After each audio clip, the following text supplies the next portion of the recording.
आपका प्यार, आपके आशीर्वाद के लिए मैं आपका बहुत आभारी हूं। भाइयों बहनों, योगी जी के नेतृत्व में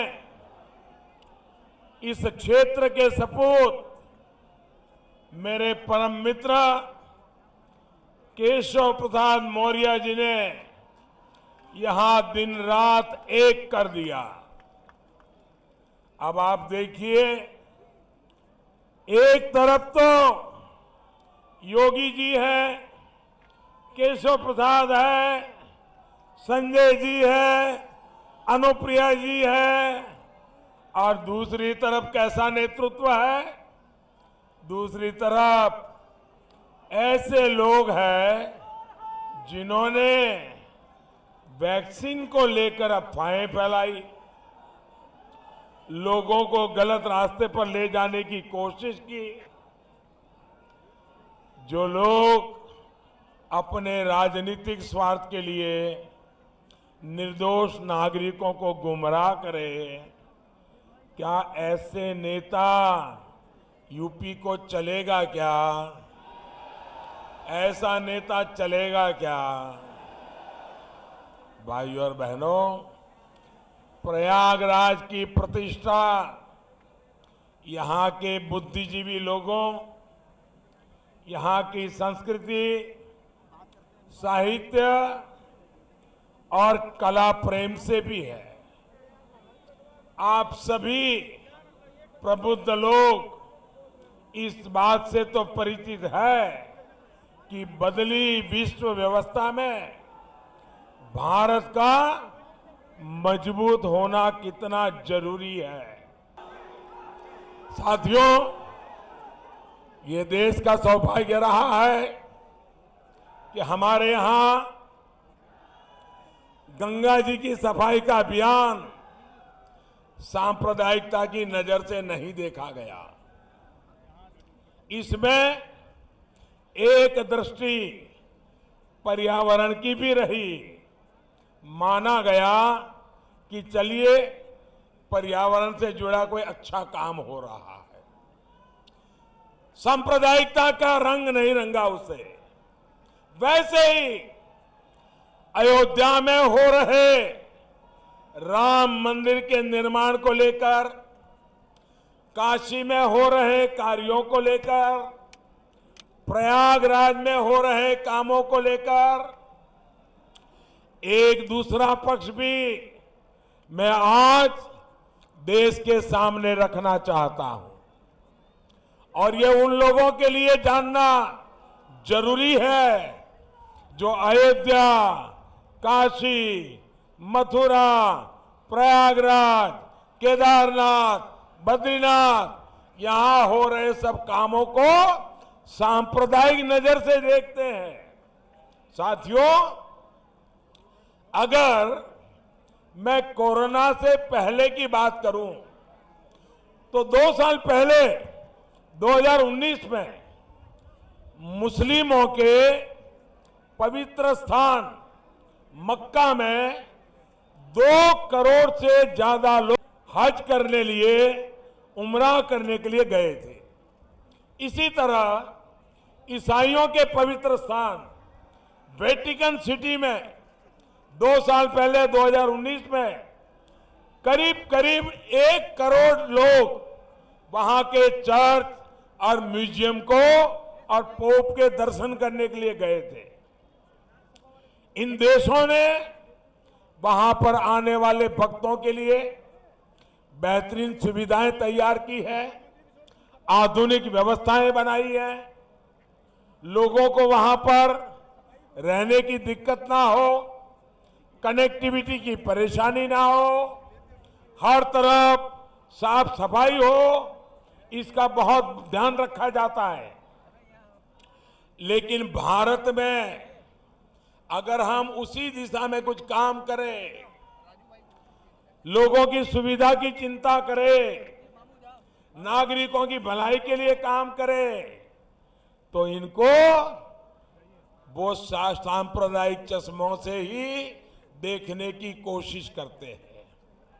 आप खुद देख रहे हैं, काशी विश्वनाथ धाम परियोजना के बाद वहां आने वाले भक्तों की संख्या इतनी बढ़ गई है कि वहां गरीब से गरीब को अब रोजी रोटी के नए अवसर मिल गए हैं। जो आने वाले लोग हैं उनमें आस्था भी है और ये नया परिवर्तन आया उसका कौतूहल भी है।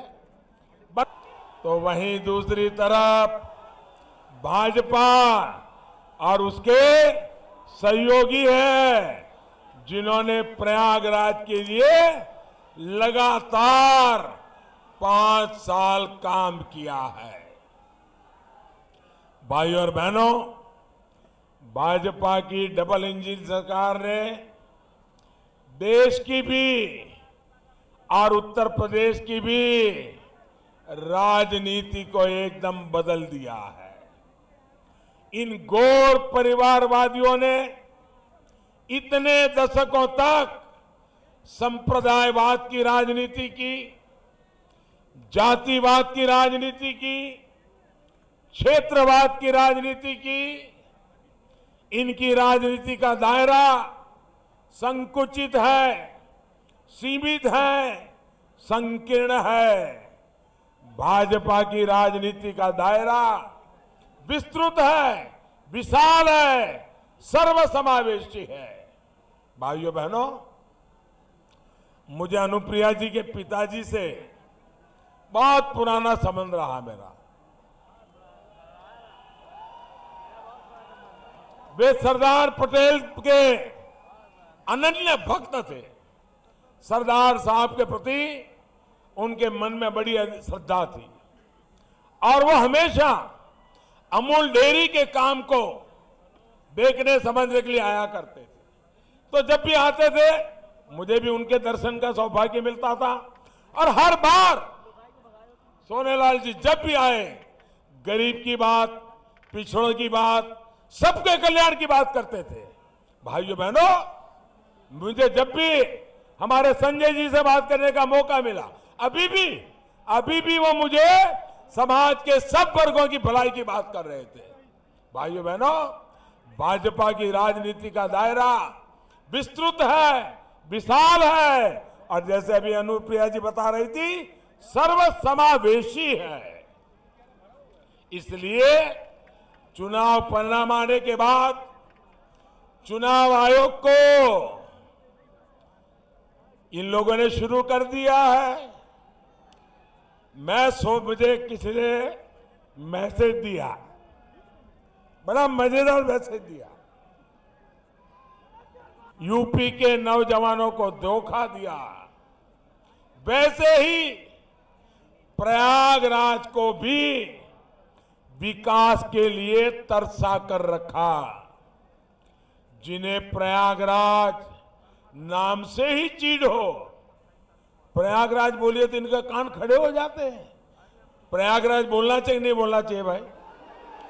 प्रयागराज बोलने से आपको गर्व होता है कि नहीं होता है? अगर प्रयागराज नहीं बोलोगे तो निषाद राज को भी भूल जाओगे। भाइयों बहनों, जिनको प्रयागराज ये नाम से नफरत हो, वो क्या प्रयागराज का विकास करेंगे? क्या आपकी इच्छाएं पूरी करेंगे? क्या आपकी आवश्यकताएं पूरी करेंगे? क्या भाइयों बहनों, सरकारी परियोजनाओं के ठेके दिए जाते थे।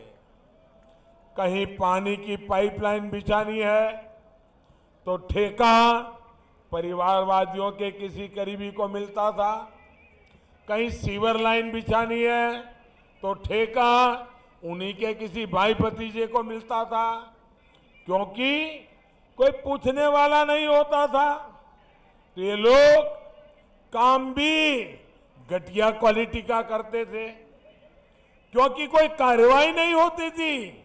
इसलिए ये लोग आधा अधूरा काम करके पूरे के पूरे पैसे लेकर के भाग जाते थे।